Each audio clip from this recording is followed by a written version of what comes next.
오늘 고린도전서 말씀인데 오늘 서론 시간이에요. 여러분 서론 시간이 참 중요합니다. 이런 공부 잘하는 사람의 특징이 뭔지 아세요? 공부 잘하는 사람의 특징? 흐름을 알아요. 흐름. 요점을 아는 거 요점. 핵심을 아는 거죠. 공부 못하는 사람의 특징이 뭔지 알아요? 달달달 외웠는데 왜 외운지를 몰라요. 책은 한 권을 읽었는데 그 어떤 중요도라든지 그 흐름을 잘 모르고 막 본다고요. 공부를 잘하는 사람은 이 저자가 왜 이 책을 썼는지, 왜 1단원에서는 이걸 했고 2단원 이렇게 했고 마지막 단원에서는 왜 이런 결론의 흐름을 아는 거예요. 그러니까 성경도 마찬가지예요. 성경이 하나님의 감동으로 썼지만 사람이 썼거든요. 그러니까 사람의 생각과 경험을 가지고 하나님의 감동으로 썼기 때문에 이 고린도 전서를 쓴 사도 바울의 그때의 상황, 그때의 마음, 그때의 어떤 생각을 가지고 썼는지를 알아야 돼요. 그래야지 하나님 말씀을 잘 알 수 있습니다. 여러분 어떤지 모르겠지만 저는 참 성경이 재밌어요. 얼마나 재밌는지 몰라요. 어떤 분은 그러더라고요. 저 이제 뭐 친구 목사도 그러고 선후배 목사도 보면 참 설교가 준비하기 너무 힘들다고 그래요. 물론 힘들죠. 설교를 참 꼼꼼하게 잘 내 것으로 만들어서 하나님의 뜻대로 설교 준비가 쉽지 않은데, 근데 저 같은 경우는 설교 준비하는 게 제 마음속으로부터 내가 재밌게 하려고 해요. 즐겁게 배운다는 자세로. 그러니까 성경을 막 탐구를 하고 내가 모르는 것을 막 알아가고 자료를 찾아가면서 하니까 그런 거 있죠. 여러분 어떤 보물을 찾듯이 그런 마음으로 성경을 대하는 거예요. 근데 보물을 한번 탁 캐면 어때요? 횡재하잖아요. 여러분 꿈에서도 어디 가다가 이게 돈을 주시면 참 좋잖아요. 안 그런가요? 재수가 없나요? 꿈에서도 이렇게 돈을 주시면 좋다 이렇게 하는데 우리 하나님의 말씀을 가지고 내가 보물을 탁 했을 때는요. 제가 이 감동이 막 밀려옵니다. 그래서 제가 말씀 보는 걸 참 좋아해요. 말씀 보는 좋아하고 제가 별로 저는 그 취미가 별로 없습니다. 그래서 항상 우리 아내가 저한테 그래요. 당신이 취미가 없냐고. 취미가 뭐냐면 말씀 보는 거예요. 말씀 보는 거예요. 왜냐하면 그게 제일 재밌거든요. 여러분은 어떨지 모르는 재밌어요. 저는 그리고 말씀을 읽고 제 나름대로 이렇게 설교를 준비하면서 한 가지 묵상하는 방법 중에 하나는 말씀을 자꾸 암송하려고 하고 그 암송한 것을 내 것을 자꾸 만들려고 그래요. 그러니까 이건 자랑이 아니라 하나님 저에게 주시는 하나의 은혜인데 설교를 할 때에 하나님의 말씀을 계속 반복해서 읽어요. 반복해서 읽고 그것을 내가 암송을 하려고 그래요. 그걸 암송을 하고 그 암송한 것을 걸어갈 때든지 앉아있을 때 집에서 있든지 어떤 순간일지라도 자꾸 그 본문을 막 되뇌입니다. 그러다 보면 그 말씀이 어느 순간 막 꿈틀거려서 내 마음속에 막 용솟음 칠 때가 있어요. 그래서 특별히 주일 설교를 제가 굉장히 열심을 다해서 이렇게 준비하는데 암송하면서 일주일 내내 내 머릿속에서 주일 본문이 떠나지 않아요. 계속 되뇌이고 하나님 왜 그러지요? 하나님 뜻이 뭡니까? 그럴 때 하나님이 가끔씩 이렇게 보물을 이렇게 탁탁 하나씩 던져요. 근데 신기하게도 이게 내 목양실에서 책상에서 이렇게 탁 볼펜을 들고 이렇게 준비하는 것도 있지만 참 희한하게 이빨을 닦으면서 하나님이 아이디어를 탁 주시고 신발을 딱 신는 순간 아이디어를 주시고 새벽에 기도하고 이제 한참 30분 기도하고 이제 앉아서 또 묵상 기도를 하다가 그때 앉을 때 잠깐 하나님께서 아이디어를 주세요. 그러니까 그때는 제가 너무 기쁜 거예요. 그래서 제가 생각이 하나님의 말씀은 하나님의 감동으로 하는 거구나. 아멘이 안 나오네요. 늦었어. 아멘이 제대로 나와야지. 그래서 하나님의 감동을 한다는 제가 느끼는 거예요. 내가 아무리 공부를 많이 해도요, 앵무새처럼 그 책을 가지고 얘기하는 게 아니라 그 말씀이 나에게 어떤 부딪힘이 오는지, 어떤 것이 있는지를 깨달아지는 거예요. 지난 시간에도 설교하고 몇 분이 은혜 받았다고 저에게 문자도 주시고 얘기도 하셨는데, 전 그럴 땐 정말 행복해요. 왠지 아세요?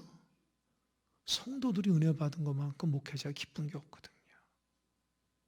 여러분, 하나님의 말씀을 내가 은혜 받았다는 것은 행복한 겁니다.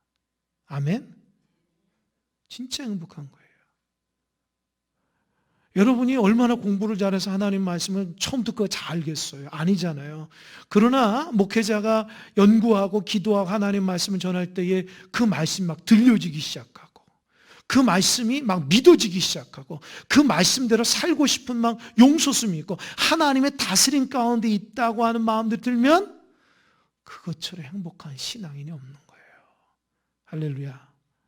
큰 교회 성도도 있지라도 작은 교회 성도는 똑같은 게 뭔지 아세요? 하나님 말씀 듣는 거거든요. 근데 누가 행복하냐? 하나님 말씀 듣고 깨달아지고 그 말씀 가운데 믿어지고 그 말씀 가운데 살아가려고 몸부림치는 자들이 하나님의 사람인지 믿으시기 바랍니다.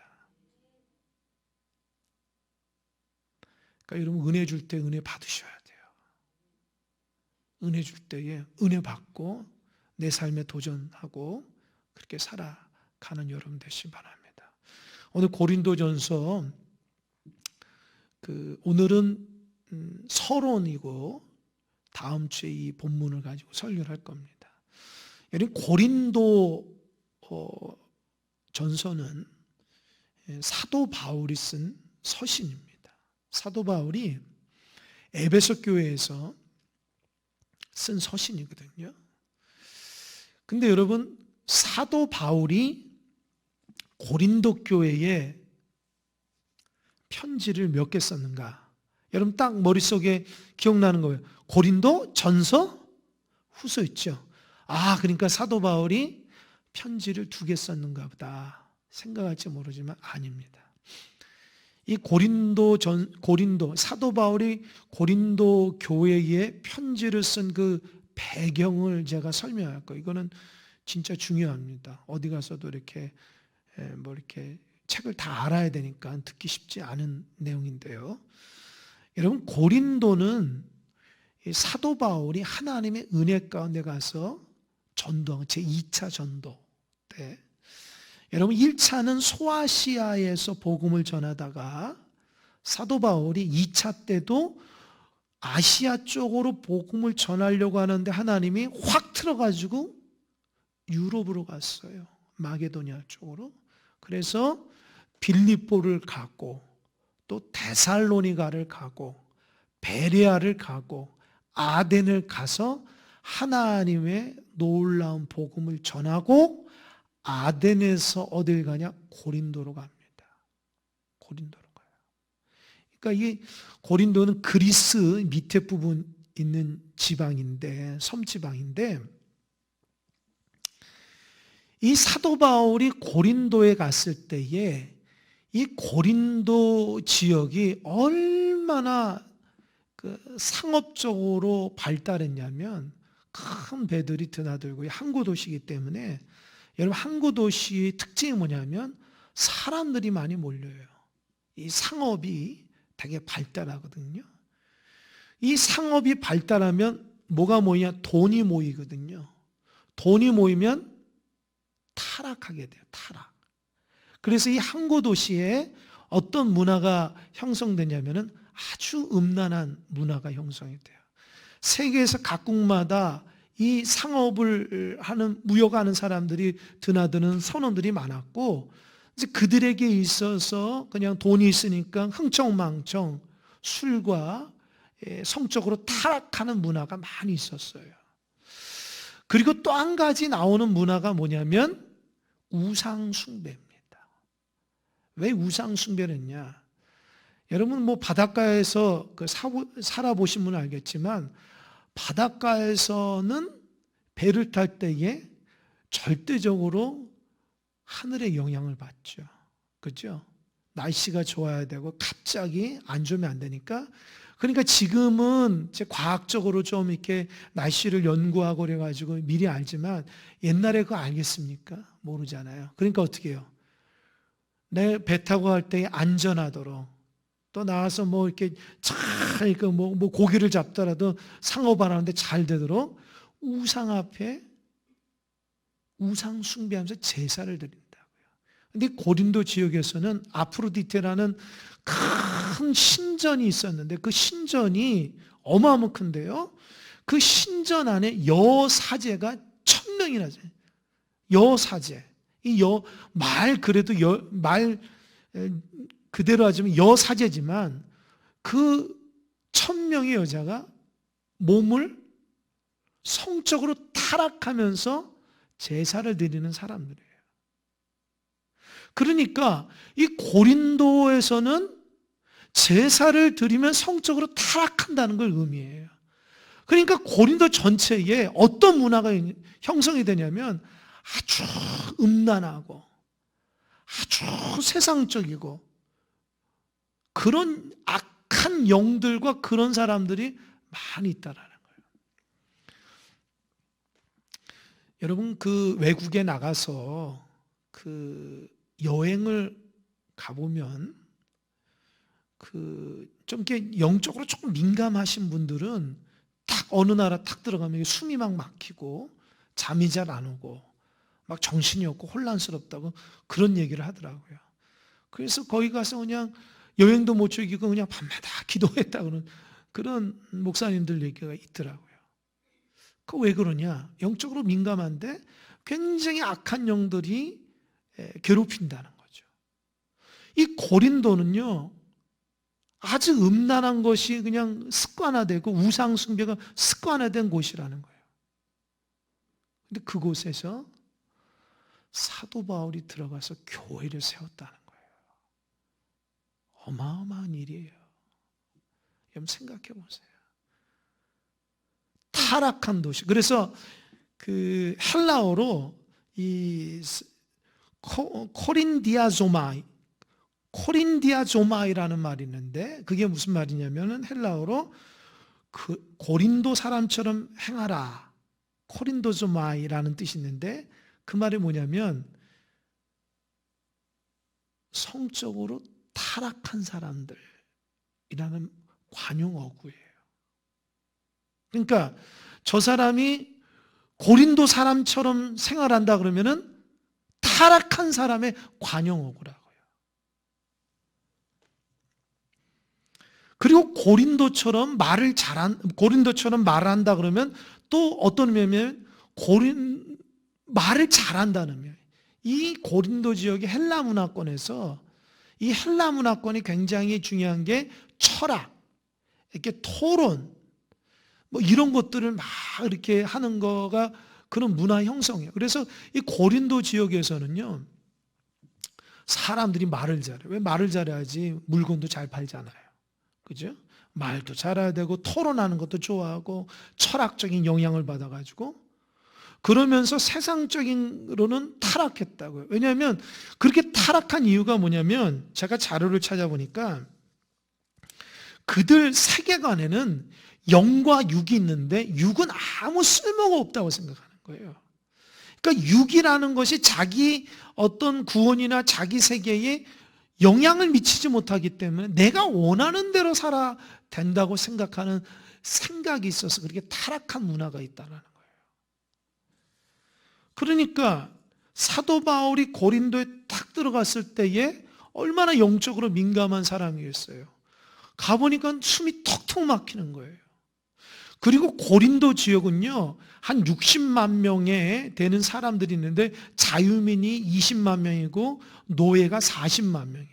그러니까 고린도 교회가 몇 명인지 모르는데 1장 뒷부분 가면은 고린도 교회 성도들이 변변치 못해요.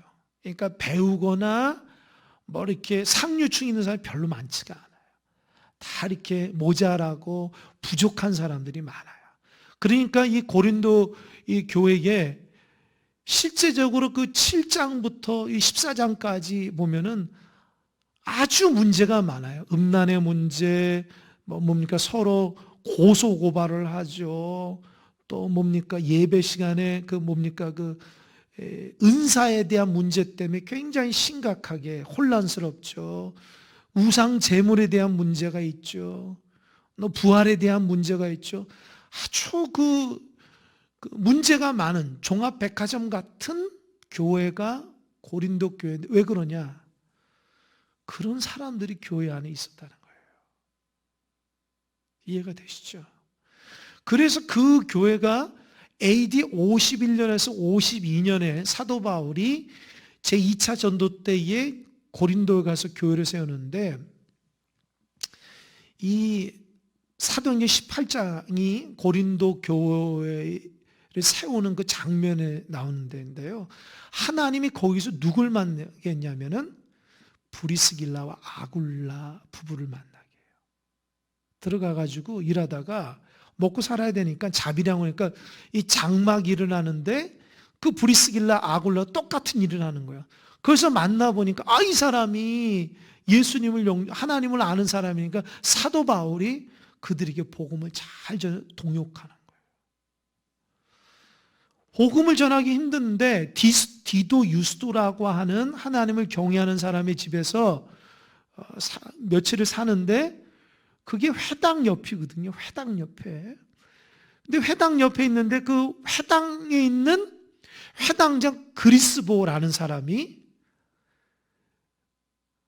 디도 유스도에서 있었던 사도 바울과 어떻게 연결을 했는지 회당장이 복음을 들어서 그 가정이 변화가 됩니다.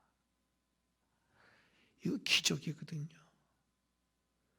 도저히 복음을 받아들일 수 없는 그런 상황에 있는데도 불구하고 하나님의 은혜로 하나님께서 한 사람 한 사람씩 예수 믿게 하는 놀라운 역사를 해요.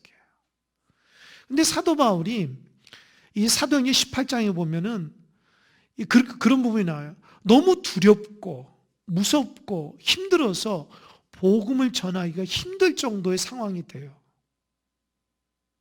그래가지고 그렇게 낙심하고, 그래서 아마도 사도 바울이 고린도에서 안 되겠다, 너무 복음도 전하기가 힘들고 어려운데, 그래서 아마도 다른 데로 빨리 가고자 원했던 마음이 있는 것 같아요. 그런데 그런 근심과 걱정이 있을 때에 하나님의 밤에 환상으로 나타나서 그 음성을 듣는 거예요. 아들아, 두려워하지 말고 담대하게 말해라. 너 복음 전하는데 너 해야 할 자가 없도록 내가 돌봐줄 것이고, 특별히 이 성중에 내 백성이 많다. 여러분, 이 말이 그냥 들으면 안 됩니다. 이 성중에 내 백성이 이 타락하고 다 지옥 갈 영혼이고 음란하고 세상적이고 하나님과 정반대의 삶을 살아가는 고린도 지역에서 하나님이 사도 바울이 이 성중에 내 백성이 많다라는 거예요. 사도 바울이 그때 감동을 받아가지고요, 다른 데 가려가다가 주님의 그 말씀을 붙들고 1년 반 동안 있었다. 1년 반 동안 고린도에서. 사도 바울이 에베소가 3년 있고요, 그 다음에 오래 있던 것이 고린도예요. 1년 반 동안 있으면서 하나님의 교회를 세우게 된 거예요. 여러분, 참 교회를 세우기도 힘들고 복음 전하기도 힘든 데에 하나님의 은혜 가운데 주권적으로 역사하셔서 그곳에서 1년 반 동안 있게 하니까 하나님이 그 가운데 사람을 붙여주셔서 교회를 세웠다라는 거예요. 한국교회도 초창기 때에 선교사님 들어갈 때 얼마나 우리가 우매한, 복음을 모르고 어둠 가운데, 사실 보면은 우상을 섬기고 있던 나라가 아닙니까? 사실은 그렇잖아요. 그러니까 선교사들이 우리나라 왔을 때에 이 절망감은 이루 말할 수가 없는 거예요. 어떻게 복음을 참 이렇게 제가 이렇게 선교학을 공부하면서 어떻게 우리나라가 이렇게 복음이 들어왔을까? 아무리 생각해도 너무 신기한 거예요. 선교사들이 처음에 딱 왔을 때 절망적인 거예요. 절망적인 거예요. 그럼에도 그들이 끝까지 버틸 수 있었던 것은 하나님이 그들 가운데 은혜를 주시고 힘을 주셨기 때문에 한 사람 한 사람이 예수를 믿게 하고 그 사람을 통해서도 복음의 역사가 일어나서 이렇게 한국교회가, 이렇게 수많은 교회와 성도들이 세워졌다는 것은 정말 놀라운 일입니다. 그래서 저는 목회하면서 그런 생각이 들거든요. 죄송합니다. 어떻게 우리 성도들이 이렇게 변화가 덜 될까? 이런 성도들도 있어요. 어떻게 말씀을 이렇게 끝까지 한결같은 마음으로 전하고 그렇게 끝까지 흔들리지 않고 목회자가 기도하고 오직 예배와 말씀 가운데 중심으로 나가는데 왜 변화가 안 되지? 이런 사람들도 있어요. 그때는 제가 참 그래요. 참 답답하고 힘들 때가 있거든요. 도대체 어떤 신앙을 가졌길래 저렇게 신앙이 성장이 안 되고 자기 마음대로 할까? 자기 뜻대로 할까? 왜 복음의 말씀을 듣고 행하지 못할까? 하나님 은혜 가운데 순종하지 못할까? 이런 생각 들 때가 참 많아요. 그래서 낙심하고 절망할 때가 많이 있습니다. 입장 바꿔 생각해 보셔야 돼요. 입장 바꿔서. 그러다가 기도하다가 이 말씀을 묵상하면서 그런 마음들, 사도 바울은 나보다 더 했겠다. 성경에 있는 수많은 복음전들 정말 이루 말할 수 없는 환경 가운데 하나님의 복음을, 이거 절망감은 이루 말할 수가 없었겠죠. 그러나 인내하고 하나님 의지했더니 하나님께서 한 사람 한 사람 변화시켜서 교회를 성장케 하고 하나님 사람을 만들고 통역자를 붙여서 우뚝 세우는 교회 공동체로 세워주셨다는 거예요. 저는 그래서 그 하나님을 잃지 여러분을 믿는 게 아니에요. 이해되시죠? 제가 여러분 믿고 신앙생활하면 목회 못하죠. 왜요? 힘들고 어려우니까. 내가 하나님께서 교회를 이끄신다고 하는 그 믿음을 가지고 오늘도 강단에 서서 여러분에게 말씀을 전하고 기도해서 하나님이 여러분을 변화시킬 줄 알고 믿음을 가지고 하는 거지. 사도 바울도 마찬가지라는 거예요. 고린도 교회를 보면은 사람들 보면은 저렇게 음란하고 자기 멋대로고 세상 가운데 있는 사람들을 어떻게 믿어요? 그건 하나님이 이 성중의 내 백성이 맞다고 하는 그 믿음을 가지고 끝까지 1년 반 동안 있었더니 하나님께서 세울 수 없는 교회를 세워주셨다는 거예요. 이해가 되십니까? 아멘? 그러니까 여러분도 가정에 실망하지 마세요. 여러분이 하는 것이 아니라 하나님께서 하시는 거예요. 여러분 그냥 말씀 듣고 순종만 하면 됩니다. 열심히 기도하고 예배하고 언젠가 나는 열매 맺을 믿고 나가는 거예요. 실망할 필요 없어요. 교회가 성장이 더디고 직분자들이 제대로 신앙생활 못 배우고 실망할 필요 없어요. 하나님이 한 사람 한 사람 깨닫게 할 것을 믿습니다. 그들의 삶을 어떤 방법이든지 깨닫게 하셔서 하나님의 살아있음을 믿어서 하나님께서 어떤 방법이든지 하나님 백성 만들어주지 믿습니다. 하나님 살아 계시니까. 하나님 죽은 분 아니잖아요.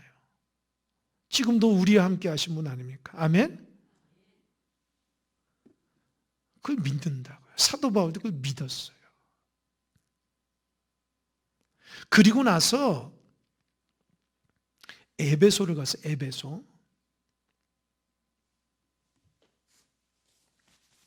에베소를 갔어요. 1년 반 있다가. 그런데 에베소에 있으니까 들려오는 소리에 보니까 여전히 고린도 교회가 여전히 성적으로 타락하고 우상 숭배니까 첫 번째 편지를 씁니다. 이 첫 번째 편지는 고린도전서가 아니라 고린도전서가 두 번째 편지고요. 첫 번째 편지가 아까 말한 것처럼 그들이 성도가 성적으로 타락하고 우상 숭배를 경고하기 위해서 쓴 편지인데 그건 분실됐어요. 그러니까 고린도전서 5장 9절에 보면 내가 쓴 그 말이라고 있어요. 그런 표현이 있는데 그게 첫 번째 편지입니다. 그것은 분실이 됐어요. 못 찾아요. 근데 그 내용을 이 고린도전서의 흐름, 고린도전서가 후서의 흐름을 따라 보면 고린도 교회가 여전히 성숙하지 못해서 죄의 문제로 인해서 있을 때에 사도 바울이 쓴 거라고, 에베소에서. 그리고 그 편지를 받고 고린도 교회가 심각하게 받아지지 않아요. 깨닫지 못해요. 그런데 고린도 교회가 어떤 문제가 있어서 고린도 교회 성도들이 사도 바울이 있는 에베소의 편지를 그들이 쓴 게 뭐냐면 고린도 교회 결혼에 대한 문제와 또 우상 제물에 대한 문제, 또 예배에 대한 은사적인 문제로 인해서 아주 혼란스러워서 그 고린도 교회를 세운 사도 바울에게 편지를 썼어요.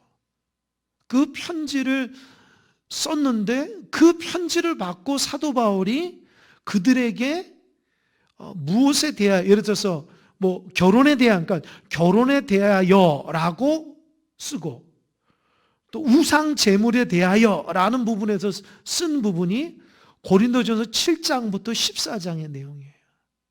이해되시죠? 그러니까 모르니까 사도 바울이 그들을 알게 하기 위해서 썼다고요. 근데 때마침 이 고린도전서 1장 11절에 글로의 집에 사람들이 있어요.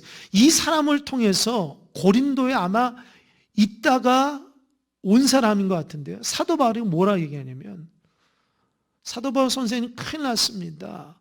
고린도에 문제가 있습니다 하면서 쭉 얘기를 해줘요. 그것 중에 하나가 첫 번째가 뭐냐면 분파가 생겼습니다. 고린도회가 하나가 안 되고요. 분파가 생겨요. 뭐예요? 바울파, 게바파, 아볼로파, 그리스도파. 교회가 하나인데 교회 안에 여러 네 파가 나눠가지고 서로 잘났다고 교만하게 한다는 거예요. 그래서 고린도전서 1장에서는 그 부분에 대해서 정확히 잡아줘요. 예수님밖에 없다. 예수님밖에 없다.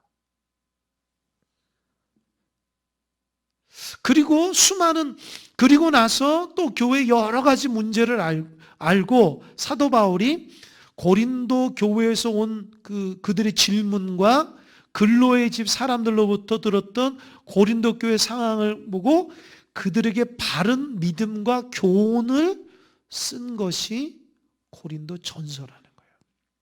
이해됐죠? 이해됐으면 아멘 한번 해보세요. 아멘. 여태까지 잘 됐죠? 다음 주 시험 봐요. 잘 집중해서 들으세요. 그리고 나서 그 편지를 누구한테 보냈냐? 디모데, 제자 디모데한테 보냈어요. 그 디모데 보내고 딱 전달해서 에베소로 왔는데 디모데로부터 무슨 말을 들냐면, 사도 바울 선생님, 고린도 교회가 또 문제가 생겼습니다. 보니까 이들이 물론 죄가 있다는 거 아는데 특히 한 가지 문제가 있는데 그게 뭐냐면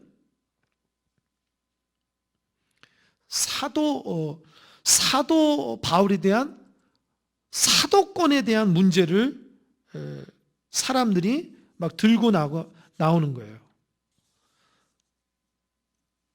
그러니까 사도 바울은 사도가 아니다.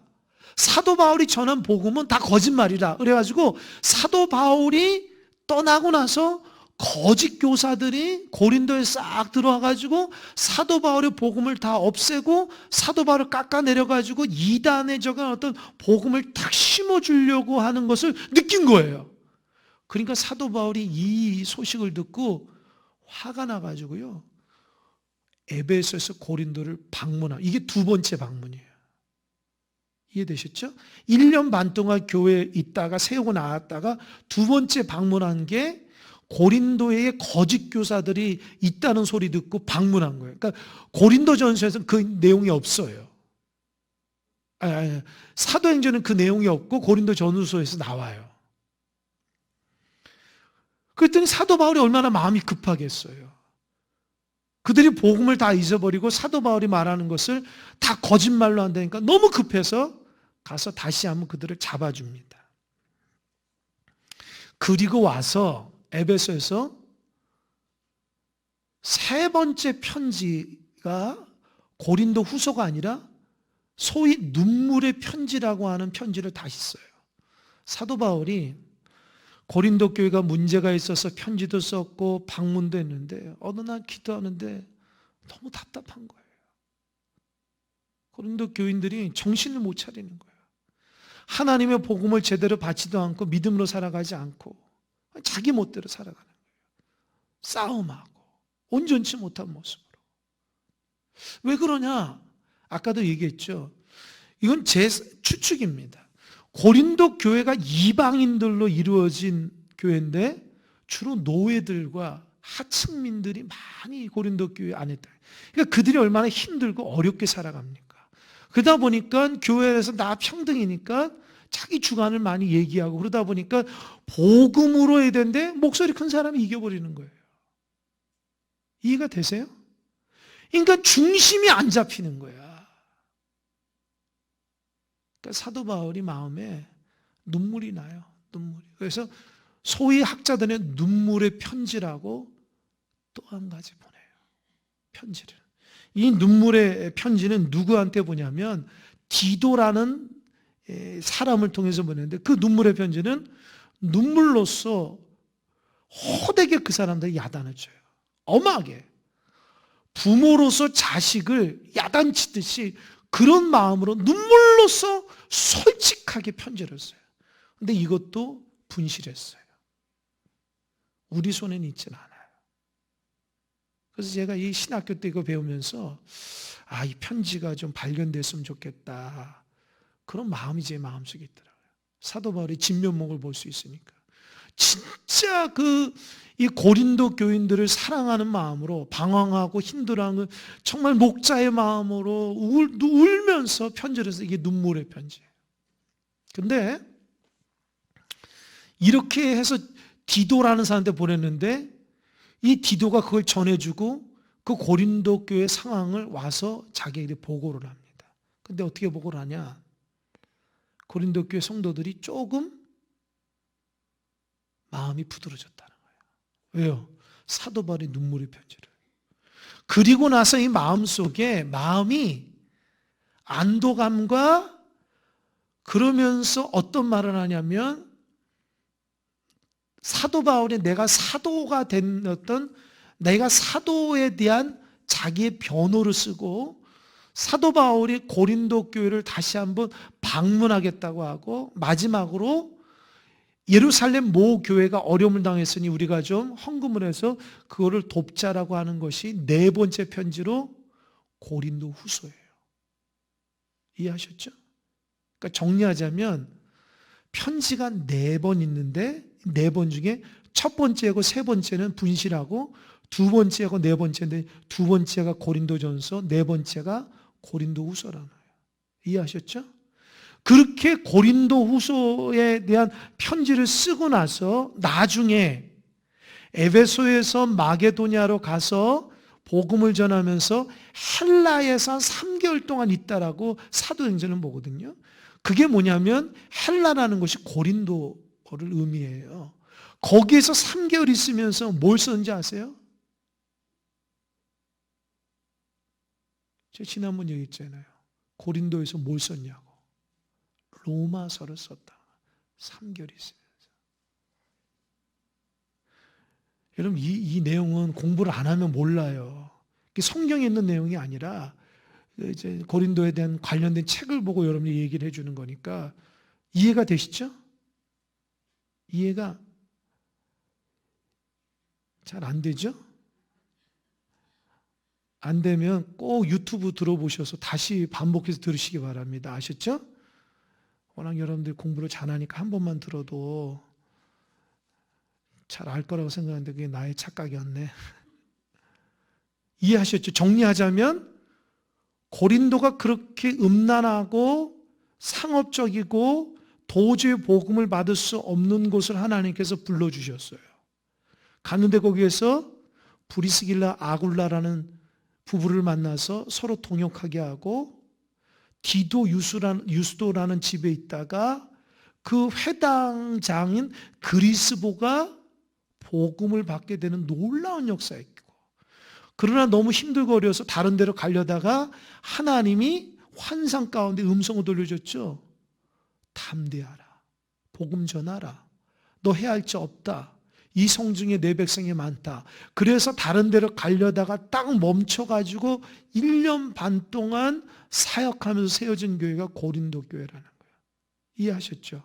고린도 교회는 아까 말한 거죠. 항구 도시로서 음란한 그런 문화가 있었고 우상의 문화가 있어서 이 세상에 그 여러 사람들이 왔었고, 또 한 가지는 이게 헬라 철학 영향에서 굉장히 말들을 잘한다고 그랬잖아요.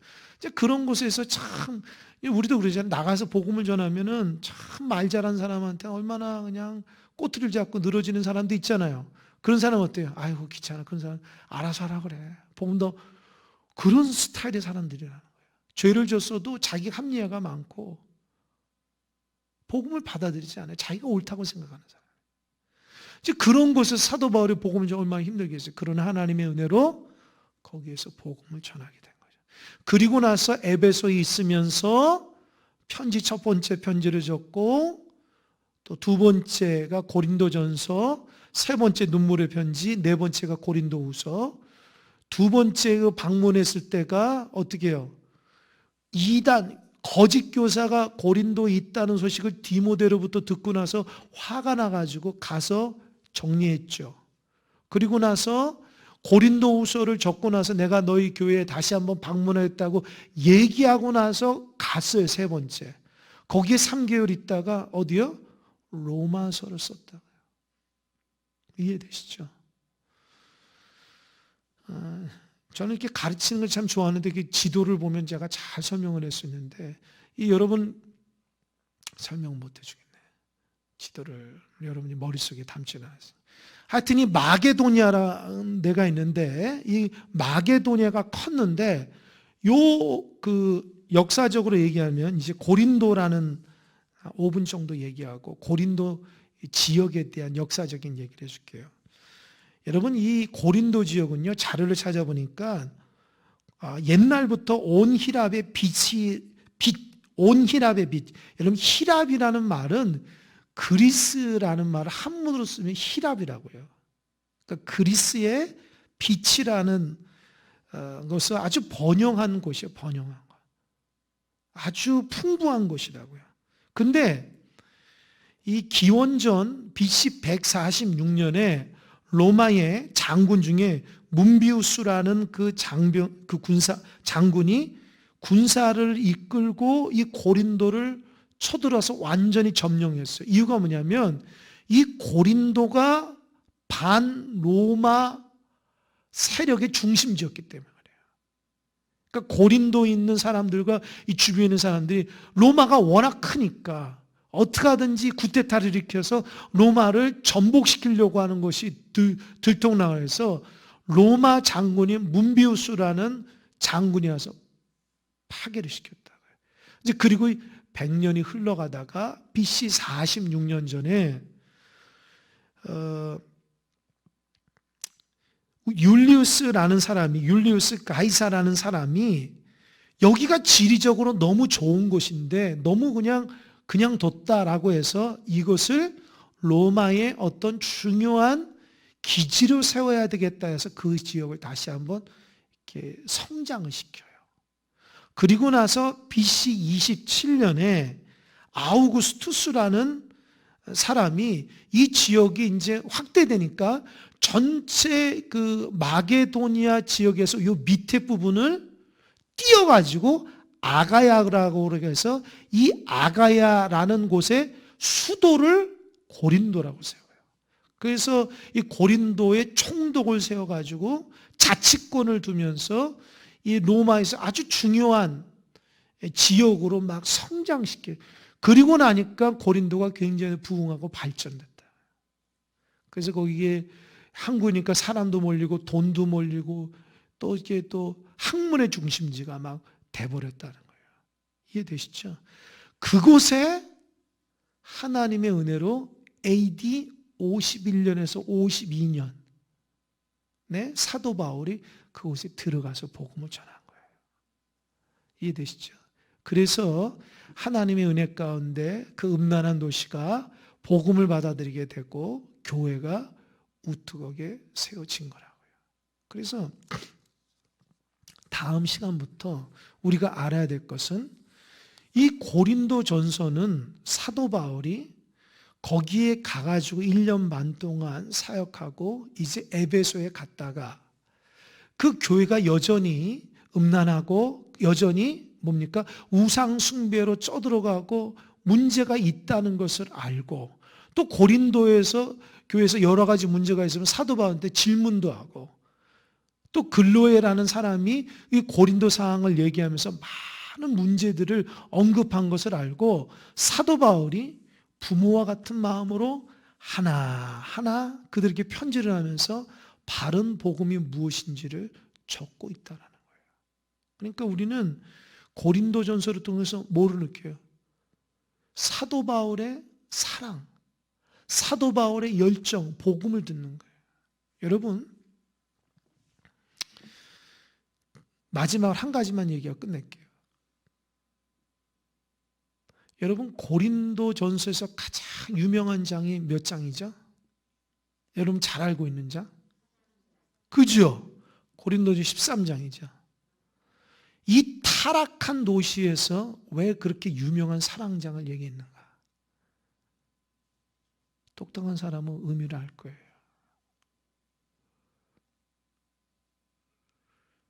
그들이 하나님 보시기에 온전치 못한 모습으로 살아가는 거예요. 그래서 사랑장에 대한 가치가 그들에게 얼마나 대단한 것이며 또 한 가지 이 고린도 이 교회가 저렇게 타락하고 문제가 많은데 사도 바울이 이 문제 많은 교회를 어떻게 치유해 나가는지 여러분 고린도전서 1장에서는요 십자가만 자랑하라 그랬어요. 오직 예수 그리스도만 강조하고요. 맨 16장에서는 예수 그리스도의 부활에 대한 얘기를 해요. 그러니까 문제 많은 교회를 다스리는 사도 바울이 갖고 있는 믿음의 핵심은 뭐냐면 예수 그리스도의 십자가와 예수 그리스도의 사랑과 예수 그리스도의 부활로 그 문제 많은 교회와 성도를 깨닫게 하는 거예요. 반대로 문제 많은 내 자신이 변화되려면 어떻게 돼요? 여전히 내가 주의 사랑 가운데 있다면서 세상적인 사랑 가운데 있고 하나님보다도 세상의 것들을 좋아하고 나도 모르는 사이에 우상을 숭배하는 것처럼 세상에 마음 뺏기며 살아가는 내 자신이 변화시키려면 어떻게 해야 돼요? 오직 예수 그리스도의 십자가만 자랑해야 돼요. 내가 그 세상에 무엇을 자랑하려고 그것을 잡으려고 애쓰는 것이 아니라 예수 그리스도의 십자가를 바라볼 때에 나의 그 부분이 치유가 일어난다는 거예요. 잘못된 사랑에서 예수 그리스도의 사랑을 묵상함으로 나의 잘못된 사랑이 예수 그리스도의 온전한 사랑으로 바뀔 수 있다고요. 예수 그리스도의 부활에 대한 사상을 통해서 미래에 대한 두려움과 내가 영생하는 하나님의 백성이라는 것을 깨닫게 되는 거예요. 제가 그래서 참 사도 바울의 그 놀라운 정말 하나님의 감동이구나. 왜 사람들이 타락하냐는 거예요. 그들이 세상 가운데 더 높아지고 더 많은 것을 가지려고 미래에 대한 두려움 때문에 아니냐고요. 근데 그 부분을 사도 바울은 예수 그리스도의 십자가와 사랑과 부활에 대한 메시지를 통해서 지금 너희들이 갖고 있는 모든 욕심을 다 내버리고 앞날에 대한 모든 것들을 예수 그리스도의 은혜 가운데 다 해결할 수 있다고 강조를 하는 거라고요. 여러분 신앙은요 예수님입니다. 예수님 안에 거하는 거예요. 아멘? 잘못된 신앙은 예수님 없이 내 마음대로 하는 거예요. 세상 원리대로 사는 게 잘못된 신앙이고요. 예수님 원리대로 사는, 앞날에 한 두려움이 있습니까? 예수 그리스도의 부활을 묵상하세요. 세상에서 더 많은 것을 갖고 더 높아지기 원합니까? 예수 그리스도의 십자가를 바라보세요. 여러분 참된 사랑을 갖기 원합니까? 예수 그리스도 우리를 향한 사랑을 묵상해 보세요. 우리 잘못된 마음과 생각들이 예수 그리스도를 통해서 바로 고쳐진다고요. 우리가 왜 신앙생활 이렇게 오래 했는데도 왜 우리가 변화가 덜 될까요? 더딜까요? 예수님 없이 신앙생활 하니까 그래요. 예수님 통해서 변화가 일어나야 된다. 그래서 다음 시간부터 사도 바울의 그 주님의 사랑에 대한 묵상으로 문제 많은 고린도 교회에 편지들을 전하면서 그 사도 바울의 그 마음들을 우리가 묵상하며 깨닫게 될 텐데, 여러분 사모하는 마음으로 한 번도 빠짐없이 다 참석하셔서 꼭 여러분의 것을 만들어서 변화되는 역사하길 바랍니다. 아멘. 기도하겠습니다.